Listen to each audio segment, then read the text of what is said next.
and welcome to The Sound of Economics, the podcast from Bruegel, the Brussels-based economic think tank. I'm your host, Rebecca Christie, Senior Fellow here at Bruegel, joined by Zsolt Darvash, our Senior Fellow who specializes in macroeconomics and budget sorts of things. We are so delighted today to be joined by Jennifer Szuba, the Director of the Population Reference Bureau. She's coming to us from Washington, D.C. We are going to be talking about the demographic challenges facing the EU and, to some extent, the rest of the world, and how we are going to pay for the social services that they require as these populations get older. Zsolt, you have a new paper out that I know has been of great interest in the policy and political community. Can you tell us a little bit about it? We very often focus on what fiscal policy should do in the next few years. But in this paper, we take a much longer-term view. We look up to 2052, so almost 3 decades ahead, and looked at what kind of implications European demographic changes have for Eurozone or EU country budgets. Perhaps everybody knows that the European population is aging very rapidly. The number of working age population is set to shrink from 264 million to only 207 million, a 21% decline over the next 3 decades. So there is a very dramatic change in working age people in the absence of immigration. At the same time, the number and also the share of elderly people go up and the number of children goes down. And certainly, a much higher number of elderly people will have to be supported by a much smaller number of workers, and this indeed creates major challenges for European budgets and the sustainability of public finances. So what we did is that we applied European Union fiscal rules up to 2052, and we looked at how much fiscal adjustments European countries will have to make to comply with these rules. And our finding is that since the fiscal rules have a built-in component of aging, in a sense that by the way fiscal adjustment is determined, considers how the future development of aging costs is going to happen, then in principle, EU countries might be enough to do a fiscal adjustment in the first adjustment period, in the next few years, and that might be enough. However, there is a big however, and this is the main result from our paper. So if you look at the rising cost of aging, this means that, the countries will have to devote a much larger share of their budgets for paying for pensions and healthcare and old age care. It will mean that they can pay much less on everything else, including public administration or police or schools or whatever. And we indeed find that if you take this into account, then fiscal adjustment is not enough in the first adjustment period in the next 4 to 7 years, but it has to continue in every subsequent adjustment period up to 2052. And the overall magnitude of adjustment would be pretty large and clearly unprecedented for many European Union countries. So the outlook is very, very bleak. And the options, one option is to improve the demographic outlook. There are some, I would say, easier options like trying to foster those people to work who currently don't work. For example, encouraging inactive young people to join the labor market, or limiting early retirement and encourage people to work longer in their lives and so on. Another option is, of course, boosting fertility or supporting fertility, but it's very, very difficult. Another option is to try to increase GDP and economic growth. Everybody would like to do that. It's very easy to say, much more difficult to do. A third option is reducing aging costs. For example, reducing pensions. Politically very, very difficult. And also healthcare costs. Reducing healthcare costs is absolutely difficult. Or perhaps there is a last option, changing European Union fiscal rules, which is, again, not an easy one, since the fiscal rules has just been changed this year. So nobody would like to talk about it anymore. So overall, our results suggest a rather pessimistic outlook for the next decades in terms of fiscal policy and aging. So fiscal adjustment in this case means either taxing more, cutting services, or borrowing more in capital markets? Are those our big choices? So the choices are indeed taxing more or reducing all kind of expenditures, building less bridges, providing less for the police, switching off street lighting when it's late in the night, and things like that. Jennifer, how reliable are these kinds of predictions? For those of us who don't work with this every day, is this more like weather where your predictions are really only good in the short term, or is this something like continental drift where you can really sort of look at it over a long period of time? I don't think it's either of those things. I think it is a scenario that tells you what you need to do in the present to make the kind of future you want. And I think it's the same for demographic projections. It's not about saying, here's what's going to happen in the future, no matter what. It's about laying out a pathway towards the future. So it's, if you don't do X, Y, Z, then this is what's likely to happen. So if you don't like what's likely to happen, you need to be making adjustments in the nearer term. What kinds of adjustments are possible? Is it possible to change your demographics? It's certainly possible to change your demographics when it comes to immigration. And if we're in a very zoomed out world, it's possible to think about, it's possible to change your demographics when it comes to longevity as well. We've seen tremendous gains in that in the last half century. I don't think that we should be talking about raising fertility as in that realm of possibility, however, because I think it distracts us from doing the harder work. I think it's politically easier to talk about raising fertility than any of the other policy options that were just laid out, because there are people on both the political left and the political right who can kind of get on board with the suite of policies that we recommend, that they would recommend around raising fertility. So if you're on the political right, we might use more rhetoric around the family, supporting the family. If you're on the political left, you might think much more about generous policies around leave or childcare. This is true, around the world. So that one is palatable, but raising pension ages or asking people to work longer or doing much harder structural reforms, those are politically infeasible. And so, but they're actually the ones that we need to focus on because, of course, as we all know, those policies to raise fertility, they may have lots of great outcomes, such as making it easier for families to raise children, but they're not necessarily going to change the dial on demographics. That's a really helpful way to look at it. How does Europe's situation compare to Asia and to the U.S. and some of the other developed economies that it's economically working with? There are a few things that would stand out about Europe and a few things that are pretty common. So let's go with the common first. It is a global trend to have lower fertility rates. We've gone from very high to lower. The global rate of population growth has been declining since the 1960s, and we've reached a world where the average number of children born per woman is just barely over what we would call replacement rate. And of course, that's easy to think about. Think about, two parents. So replacement rate is roughly around 2. Global fertility rate is around 2.2 or 2.3 today. So we can see this as part of a bigger trend. Europe, of course, is a region with sub-replacement fertility. So we're even further along that, but 2 out of 3 people in the world live somewhere with sub-replacement fertility. So again, kind of in line with that. If we're starting to look at that group of countries with sub-replacement fertility, you see big variety within Europe. There are some countries where fertility rates are much lower. And there's also a lot of outmigration. So there's rapidly shrinking populations, like think more about the East. And in East Asia, the total fertility rate is just really over 1 child per woman. So again, we've got countries that are shrinking.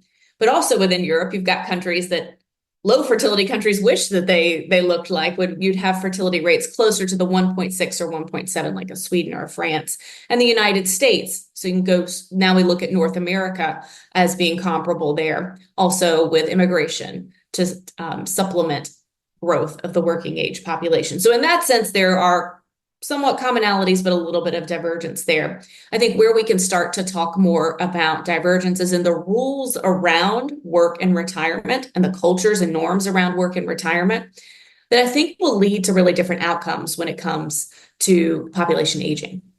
Zsolt, do you take on the retirement age in your paper? European countries have retirement ages anywhere between 60 and 67, I guess, is where most of them top out.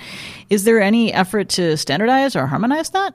It's a national competence, and the EU doesn't have a direct role in influencing that. Nevertheless, the European Commission regularly reviews countries' policies with the view of the sustainability of pension systems.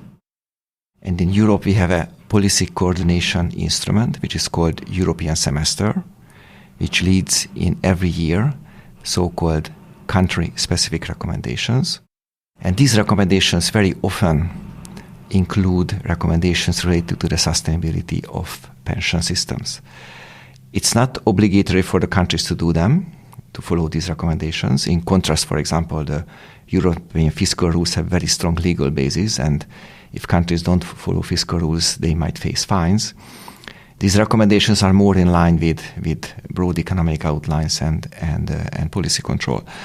Nevertheless, the Commission makes quite a number of such recommendations, which are endorsed by the Council.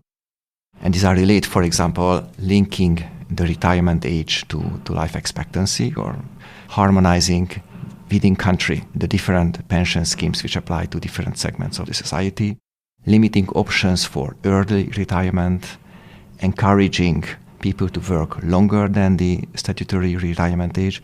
So there are lots of efforts by European institutions to try to advise countries on how to make their pension system sustainable. However, when we look at the implementation, that's very, very poor. So the European Commission regularly monitors how countries implement those recommendations. And in particular, on pension reform, the typical assessment is limited progress.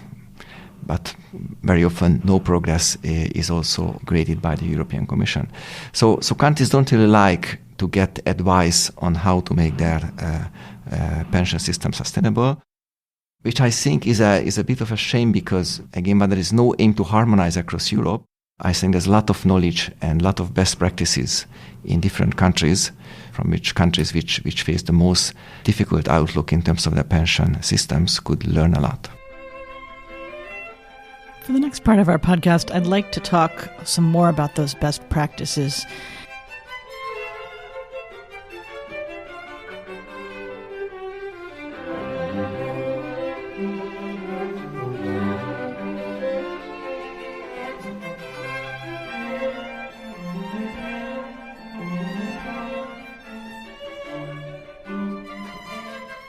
Jennifer, is there anything you see in terms of how countries prepare to meet these challenges that seems to work? I think, generally speaking, they're doing very little to prepare to meet these challenges right now. Those that are maybe weathering the storm a bit better might have started with some advantages. I'm not sure that we could say, though, that they were intentional. And that's where we need to move, is towards the intention around it. So maybe there's three areas to look at there. So we've got lifespan, health span, and work span, if we break it down that way. We need to have longer lifespans. We need to have longer health spans and longer work spans, because you can't just have a longer lifespan and leave the others behind, which I think is kind of what you're saying in the paper as well. In Asia, let's just think about Japan and South Korea, for example. Especially a few years ago, pre-pandemic, the average age of exit from the workforce, or the effective retirement age, was getting close to around 70 or 71. There was a time I saw that it was 71 in Japan. And certainly that means that there are millions more, if not tens of millions more, older people in the workforce. That is a wonderful adaptation to population aging. Those who are able to work longer physically and are able to work longer legally, there's a piece to come back to, can certainly do so. In the United States, we are really struggling on our health span. So, even if we might have rules in place that would allow people to work longer, let's say that there are not disincentives to working longer in terms of being able to get pensions, or if maybe there's not mandatory retirement, health span is bad here. So people are not physically able to work longer, which is terrible when it comes to adjusting to population aging and being resilient. Now, in Europe, health span's pretty good. in many places at least. And the problem is, of course, that the work span is much shorter. And so being able to adjust that upward really will matter, because you're talking about, just people between the ages of 65 and 74. Look at this worldwide, and there are, over 500 million people of those ages, while there are only 300 million migrants globally. So we're talking about really big groups of people that, if they were more engaged in the workforce, could make a huge difference potentially on the economy. Do you see a way forward, maybe raising the retirement age, but also making more disability provisions available for people who aren't able to keep working? Is that one way to get through it? It's been many years since I studied disability provisions, but the last I did, there were a lot of them in place. And in fact, that's often why the effective retirement age would be lower than the actual retirement age in some places, that there were always these alternative ways to exit the workforce. So actually, again, it's been years since I studied this, but I remember the conclusions of my research years ago was, don't worry about overall retirement age. Politically, it's the third rail. Instead, if you'll actually look at some of these alternative ways that people exit the workforce, they're a little bit sneakier to deal with politically, because you don't realize what, the effect of them will be, but you can actually help people stay in the workforce longer. Now, that's not to say, let's try to force everyone to work who's suffering from a disability and unable to do so. But it's about looking at the entire suite of policies around retirement besides official retirement age. I mean, low-hanging fruit in some settings is getting rid of mandatory retirement. I'm always surprised to see how much that is still on the books. There's just this general sense of inflexibility around the end of working life. And that's where I would start, because again, it's more politically palatable. Do your laws and norms allow for people to walk back their work commitments towards the end of their working career? Can you go part-time? Can you come on as a consultant? Or are there rules in place that might have originally been there to protect you from abuse, but now you sure would like to be able to use them? That's really interesting, Jennifer, because we have a situation where some of these early retirement ages were put in place because people were physically unable to keep working. Now there's a great deal of inequality in the workforce, in that some people in harder jobs are still sort of finding that their bodies are worn out earlier, while other people are able to keep working and, as you just said, may not have the option to do so. Zsolt, do you have any thoughts on how this could fit into the way that Europe approaches this issue? Like, you've got this giant fiscal adjustment that has to be made. What if you could just keep the workers in? Is there a way to think about best practices, or just to put some numbers on the table saying this is how much it costs you if you give everyone the option to retire at 60? Like, what's our universe of thoughts here? So let me start by citing some good news. If you look at the employment share of people between 55 and 74, so it includes, let's say, almost the last 10 years before retirement and plus 10 more years, then on average in the EU, it has increased to just a little bit over 15% to almost 40% over the past 20 years. So already the process has started. More and more, some elderly people are kept in the labor force, and they keep working, which is good news. So this is 40% of the labor force, not just of the population. So 40% of that segment of the population, so 40% of the 55, 74 years old in Europe, they are currently working. All right. Now, there are also projections. I mean, the EU has lots of projections which suggest that this ratio might increase somewhat further into the future. Again, and Jennifer discussed earlier the reliability of various projections. So it's certainly it can't go to 90%. The prime age labor force participation rate, let's say for Sweden. But I think there is still a major scope for an increase there. And indeed, what is crucial is that people not just should live longer, but they should have a healthier life living longer. But if they have that, then, it will be basically a political, I would say, choice to try to convince those people that, look, I mean, you are going to live, I would say, 30 more years than your grandparents lived, and most of these additional 30 years will be spent in good health. So, try to make use of yourself and try to contribute to the society and the economy. Do you think the EU needs a broader base of pension savings? Traditionally it's been very much from the public sector. We have the Draghi report, which just came out suggesting that there should be a lot more focus on occupational pensions. Where do you see this headed? The private pensions are very heterogeneous within the European Union. There are some countries like, Netherlands and Denmark, where people already accumulated very large private pension savings. And indeed, in those countries, also for this reason, the public pension system is much more sustainable than in others. So in general, the answer is yes. Improving the private pillar of the pension system is beneficial. Again, it takes decades, if not more, to build up sufficient private pensions. But yes, this is an important way to go.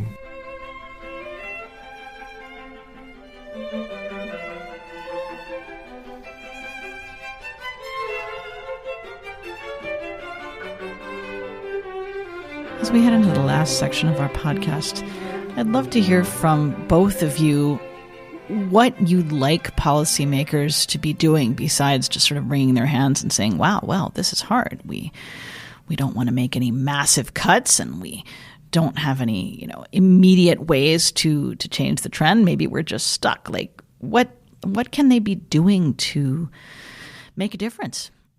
I'd like to see them stop focusing on big policies. Actually, I think those are the ones that are really tough politically. If we start disaggregating, we can see it's much easier path forward. So you very rightly mentioned inequality. If we have this big goal of people working longer, and we do not open up to talk about what are the differences among people, and this is the case, it doesn't matter if we're talking within Europe or even outside Europe, there are always going to be people who, given the types of jobs that they had or their own personal circumstances, are not able to work longer. So the problem with a let's get people to work longer approach to this is that it could exacerbate that inequality, and it's really hard. So how about saying, let's change rules for people who want to work longer and are able to do so to help them be able to do so. There's a lot, I think, of low-hanging fruit around this issue that we have yet to pick. It's this focus on changing everything overall. And I see it not just talking about pensions or retirement. I see it also in terms of fertility policy. And I do keep trying to change the conversation away from supranational or national policy to much smaller levels of policymaking, where even at the company level, where we can see big shifts. Incremental policymaking. That's the European way. Zsolt, should we get excited now that this is doable? My number one recommendation would be, much more focus on the medium term, because, whenever a new government comes to power, their main interest is to be re-elected in the next 4 years, and certainly pensioners, for example, is a major group of voters. Also, there are lots of other interest groups. So, any government who seeks re-election, it's very, very hard and very difficult to make politically, do some hard choices which improve long-term sustainability, but might face resistance from certain interest groups. But still, I think there are things to do, even, for example, just for fiscal policy. It's also quite clear that, for example, if labor is heavily taxed, then, people might say, okay, why should I work, 2 or 3 more years after retirement if a large share of my income, would anyway be taxed away. So again, I think, for example, good tax incentives, as Jennifer said, for people who would like to work longer, but somehow either due to regulations or due to a high tax burden, which unfortunately both are prevalent in Europe. Again, this is something which could be done, and certainly that wouldn't face such a resistance, because if you increase the statutory pension age, many people will complain. If you cut taxes on the labor income of elderly people, nobody will complain, but in fact many people will be much happier and ready to work longer. It's a really interesting idea because I think we've all met people who work maybe on the black markets. They don't have to earn money that could cut into the pension benefits they raise. Maybe there's a way to reconcile that. Is there anything specific to Europe, you think, that could be a lesson to other parts of the world in terms of managing all of this? Because we've been talking to this episode about how all countries are facing this trend of growing older populations and how to pay for the benefits and maintain services without the kind of 20th century idea that you always had more people in the workforce than older on the other end of it. So European fiscal rules include a very important and useful provision in this regard. Because the way fiscal adjustment is calculated looks 10 years beyond the end of the fiscal adjustment and look at how demography and aging costs are expected to change. And for countries which have rising aging costs, again 10 years after the fiscal adjustment, they have to do a fiscal adjustment now to make room that they will be able to pay for those extra costs 10 years later. And this creates a very strong incentives for countries to do those very hard reforms because, if they can improve the medium-term outlook for the pension system, then they can already reduce how much painful fiscal adjustment they have to do next year. And again, we all know that that's also a politically very, very difficult thing to do for a government to cut expenditures or raise taxes. Saving for a rainy day is always useful and always hard to do. Jennifer, are there any global efforts to make this look more fun or more approachable for governments out there that you'd like to bring our attention to? I think we're the ones who will have to lead it. I don't think so. I find that overall, they're just still trying to put the genie back in the bottle, so to speak. It's all the focus is on how to change the demographics, with some technocratic people thinking ahead about balances between workforce and entitlements. But I don't think that it's taken seriously that this is a permanent shift. I think that's the difference. Is there's still some wonder about, well, fertility rates can't possibly stay this low, can they? They certainly wouldn't go lower, would they? We certainly need to change this to be better off in the long run, don't we? And if we could just have this first step of people accepting this as a reality, I actually think it would open up a lot of other avenues of policymaking in adjusting to that reality. Zsolt, any closing thoughts? Anything you want to come back to or that you think we haven't gotten to yet? We spoke relatively little about immigration, but obviously that's another source for the host country to address the challenges that aging and declining populations pose. But it's also a politically very decisive issue. Now again, for immigration, people understand very different things because certainly there is an irregular immigration or the inflow of refugees who need humanitarian support. But it takes quite a long time until those people will be able to join the labor market.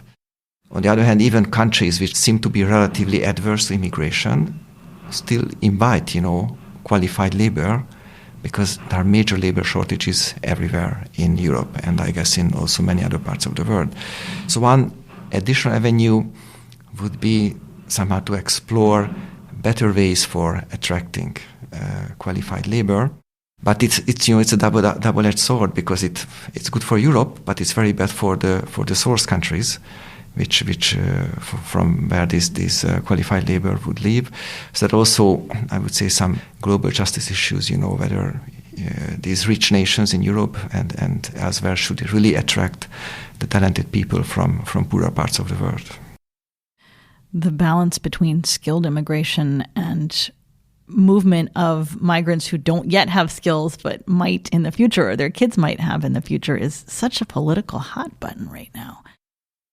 Do you think that the tensions over migration from outside the EU will cool down anytime soon? I'm afraid not.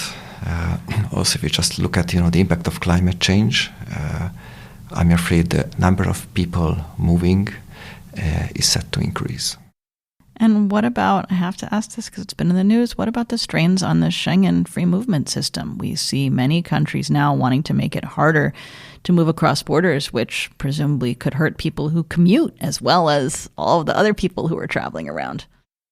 So I'm less worried about the Schengen system because that provides free movement for workers within mostly European countries, not all, but also there are some countries outside Europe. But even within Europe, rules don't allow you to move to another country for long if you don't work or don't have health insurance from other sources. So I think that system within Europe is working well. Now, what is indeed the question, I think in current political debates, is much more related to illegal immigration. So whenever illegal immigrants somehow are able to enter a country, whether they can move freely to other parts of Europe and what problems they cause. But I think it's a somewhat different problem from the long-term demographic challenges that Europe faces. It's such a complicated situation. Jennifer, any closing thoughts for today's discussion? I would just expect that the politics over all of these issues, whether pensions or immigration or fertility, will continue to be pretty prominent for the next several years, if not decades. So certainly this is an issue that we'll keep coming back to. And my big hope is that we just see some movement in the debate towards more actionable solutions. Thank you very much, Jennifer Schuba, Director of the Population Reference Bureau. Really appreciate your joining us today. Learned a lot. We also have Zsolt Darvas. Always great to have you on the program. I'm your host, Rebecca Christie, here at Bruegel, speaking, of course, in my personal capacity.